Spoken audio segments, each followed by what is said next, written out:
to Love and Hip Hop Miami. This episode was kind of like on the side. It gave us a little bit. I mean, Trick, he finally showed up to the Bahamas. We all knew his ass was gonna show up. He needs that money, okay? He obviously has some habits that he needs to uphold, and that check from Love and Hip Hop is the only way he can do it, okay?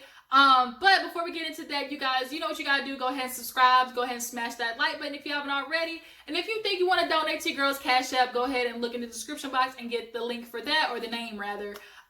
You know, donate a little tip or something to your girl. Definitely would appreciate it. A couple of you guys have, you know, sent some coin this way, and I definitely am appreciative of that. So nonetheless, let's get into Real Housewives. Oh my God, I'm done talking about them bitches.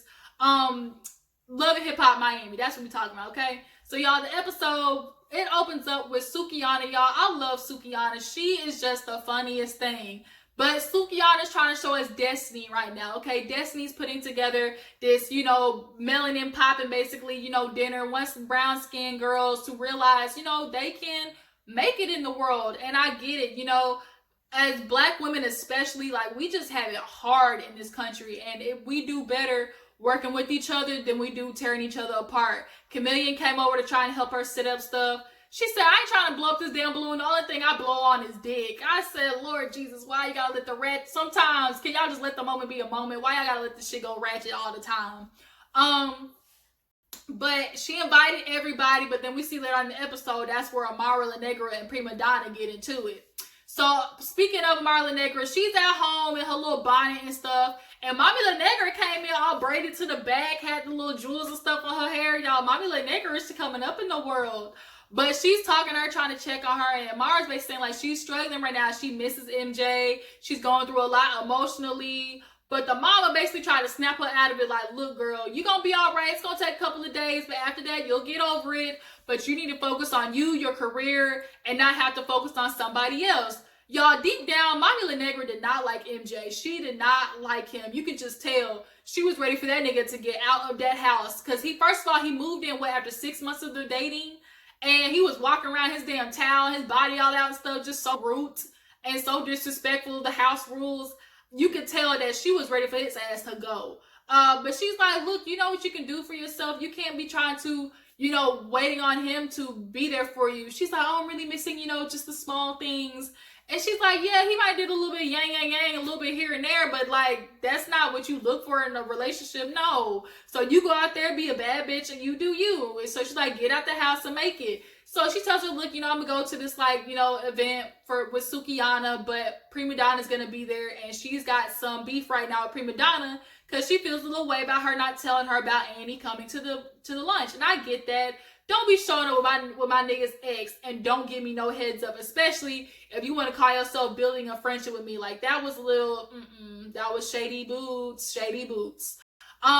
So back in Bahamas, Trick shows up while everybody's eating breakfast. He finally shows his face, and Joy lights up when she sees Trick. I think she genuinely just loves him, obviously, because of their marriage and stuff. And I think she just wants to see him win. She knows as long as, like, if she sees him and he's in the vicinity of her, she can at least keep tracks and tabs on him to make sure he ain't out there going around doing his fuck shit, messing up his life, okay? But he comes, they talk about obviously doing the birthday stuff, and they're like, look, you gonna cook? He said, are you telling me or are you asking me? They said both. Nigga, we need both. Y'all, Bobby Lights, his damn face is so bad. It is not even cool how bad he fucked his face up. Why is everybody on Love and Hip Hop blowing they damn lips and face up? What is this damn trend going on? We are Black, okay? We got that naturally. Y'all don't need to be out here like goddamn freaking like Kylie Jenner and damn Brielle Bierman out here blowing y'all shit up. Like, no, leave it alone. But nonetheless, they do the little birthday stuff for Trina's mom later on in the episode. So then we see Briscoe, he's in the studio. That little song he was rapping on sounded good. So Hood Rat comes and she's talking to him about, obviously, Kenny. And you can tell she obviously still is hurt about the Kenny situation. And she's talking to Briscoe about, look, I found out he was married and a whole bunch of shit. And I don't know if I need to stay with him. He's like, look, you still love that man. I could tell. But you just need to give him another chance. obviously for Briscoe, he's gonna be, you know, trying to go for bat for him because he's been Kenny. He done fucked up before. He messed up. He trying to get back with Cello still. So Hood Rat's like, look, my heart is saying give it another try, but then my head is saying, don't you be no dumb bitch and get back with him. Y'all, I really fucks with Hood Rat. The only thing I can't fuck with is them eyelashes. I really need her to cut them down another 2 inches. Hell, like, they are so goddamn thick and long. I don't know how she wears sunglasses. I know every time she blinked, them hoses rub it against the inside of them sunglasses. But he's gonna try to convince her to give her another chance. She's gonna think about it. So what happened after that? They do the like memorial for Trina's mom, and you know they have a violin playing, and it was a really sweet service. They all, you know, go and do their individual stories about Vanessa, and goddamn Bobby's messy ass was like, oh, you know, she helped you and Joy and Trick get together. And it's like, nigga, why you gotta bring up just such stuff at the most inopportune times? Like, why? Why do that? And then Joy was like, well, you see how that ended up? And it's like, damn, Bobby, like, can you just let stuff be? Don't ruin the moment. But nonetheless, it was a very sweet memorial. They had her ashes there and stuff. And you could tell it's gonna be definitely tough for Trina, like, for this next upcoming year. So, Briscoe, speaking to him, he takes Cello out to a house. Now we see this damn house. Briscoe, where are you getting the money? Where's the money coming from to fix this house or to purchase this house? Because that was a very modern, sleek. I know that shit was at least 2.5 million in Miami. 5-bedroom, 5.5 bath, pool. Y'all got the whole lake view and shit. Where is this money coming from, nigga? You just got out, okay? I know you ain't right back to the bullshit doing into the streets. And Cello's looking at you like, yeah, you trying to buy me this house, but that's not going to change all the shit you did in the past. Now, he wore her down, talking about, man, baby, I promise you I'm ready to change. She's like, look, you need to understand, like, it's not going to be easy. You're going to have to, you know, change what you're used to. You're going to have to come in at a decent time at night. You ain't going to be out all night. You're going to have to make sure you're thinking about me and your son. I really think Briscoe is trying to convince himself he's ready for this. But because I think the more she says no, the more he's going to try harder to get with her. I think Briscoe absolutely is going to fuck this up again. He absolutely will. I'm sorry I had to say that, but Briscoe, you ain't ready for that. Cello look like she don't play. She's not, even though she gave it at this moment, she's like, look, I'll give you the opportunity. I'm going to see what you can do, but I don't know if that's gonna work. And then immediately it just made me just think, because the first thing he did when he hugged her was grab her ass. He lifted all that damn dunk up back there. And he just wants to fuck. That's what it is. He trying so hard because he's trying to get that old thing back. He trying to hit that Punani one more time. But after that, he's gonna go right back to his old ways. I'm sorry, Briscoe just looked like a smooth criminal. What else happens? I think actually not too much happened this episode. So we get to the little dinner or whatever, and Sukihana put it together. It looks really pretty, looks really nice. And all the girls come in, right? And they each kind of give their individual story about what they had to deal with, the colorism, how they had to deal with, you know, their insecurities growing up. And Hood Rat made me feel so sad because she talked about being the dark-skinned girl and how it made her go through a depression at one point.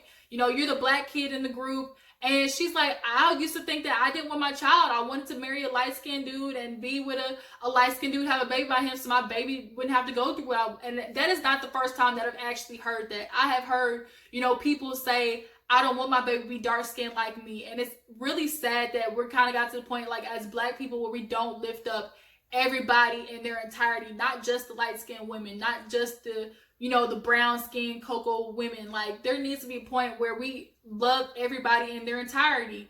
And Sukihana, I'm glad to see that she tried to do something as Destiny and just show us a different side than the ratchet Sukihana, you know, put your junk all in my throat, like, in my esophagus. Like, don't nobody want to hear that all the time. I don't need your dick in my throat constantly 24/7. Like, no. Like, Destiny, like, I like that. I like that girl, okay? But then,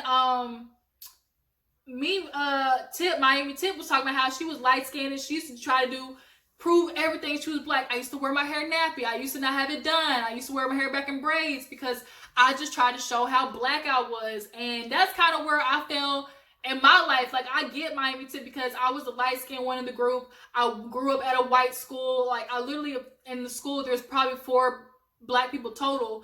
And then I moved from a totally white school to a totally black school. And I'm speaking proper. I kind of don't sound like nobody else. So it's like, oh, you want to be white. Oh, why are you talking white? And I always had to deal with, like, trying to straddle the line because I had a lot of white friends. I had black friends as well. And I didn't know where I was going to fit in. And eventually, as I got older, I just accepted the fact, like, look, this is me. And I'm going to hang out with my black friends.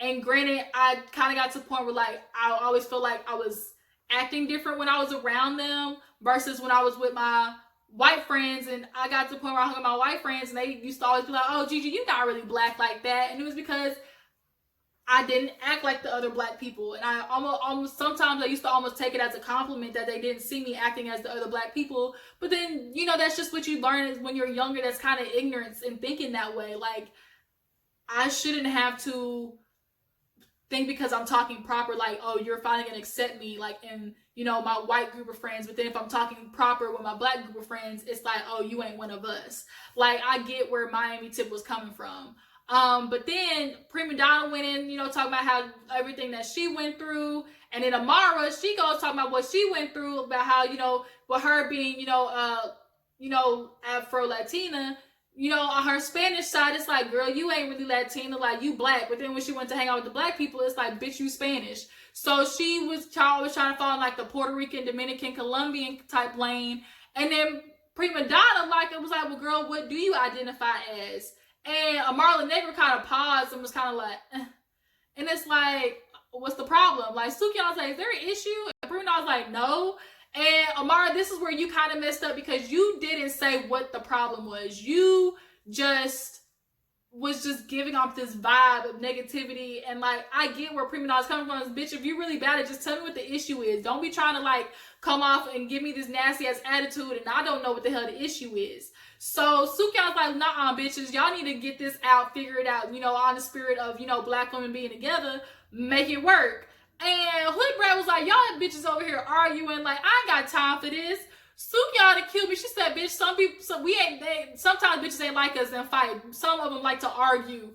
That shit made me laugh because there are some true bitches who really, like, if you bad at bitch, we gonna swing. But then there are the other bitches who would just rather argue because they feel like that's a lot more entertaining. But Premadonna's like, look, okay, the real 2T is Amara's mad because she said her nigga was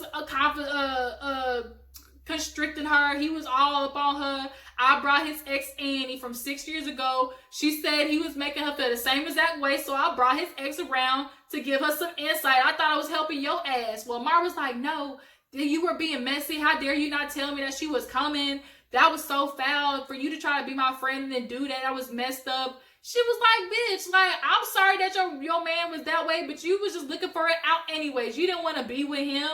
And so Mara was finally like, man, look, I'm going to get up. Thank you for the dinner. We going to leave. Premadonna follows her out there, but then they call security. But Premadonna's like, no, bitch, I'm not going to fight. Like, you need to tell me what the issue is. Finally, Amara came out and was like, look, I didn't appreciate what you did. Even if you didn't tell me beforehand, you could have told me right when we sat down, okay, this is who's coming. And Premadonna's, look, bitch, I get it 100%. Why was that so complicated for you to sit there and tell me that? Amara's like, bitch, I wasn't trying to make the dinner about me. This is all about something else, but you continue to try to make it about you and I. And Amara, I'm not going to lie. You know, people have said this about you when you constantly make yourself a victim in situations. And, you know, Premadonna said that in the preview for next episode. Like, you know, Amara's kind of like a professional victim. But nonetheless, I do feel like Amara went about that situation wrong. If you were sitting down, you had a problem with Premadonna, you could have pulled her to the side. Or at the table, you could have been like to the other ladies, look, ladies, you know, me, I do have an issue with Premadonna, but in spirit of not, you know, black women camaraderie or not trying to mess up the dinner, I will talk to her about it privately outside. You didn't do that. You just kept looking at her and then giving her like these funky, like, ass eyes, this attitude. And I'm like, you bringing the whole mood down. Like, if I'm Premadonna, like, and I don't know that we got an issue, like, I'm be feeling some type of way too. But nonetheless, they both agreed, look, bitch, we gonna go our separate ways. You don't like me, I don't like you, but what you did was foul and fucked up, but just know we ain't gotta be friends after this.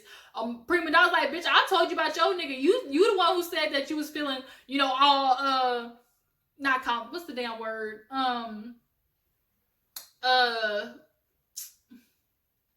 What's the word where somebody's all up on you? Not confiscated, constricted, something like that.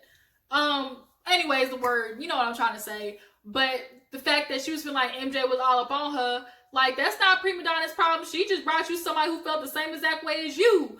And, you know, unfortunately, you got to learn the hard way about what the type of nigga that MJ is. But nonetheless, you better be thankful, bitch. You ain't like Andy. At least you can save some of your time and money into this nigga. But we see next week, I guess they actually get into the real altercation that went viral on the internet of them two fighting.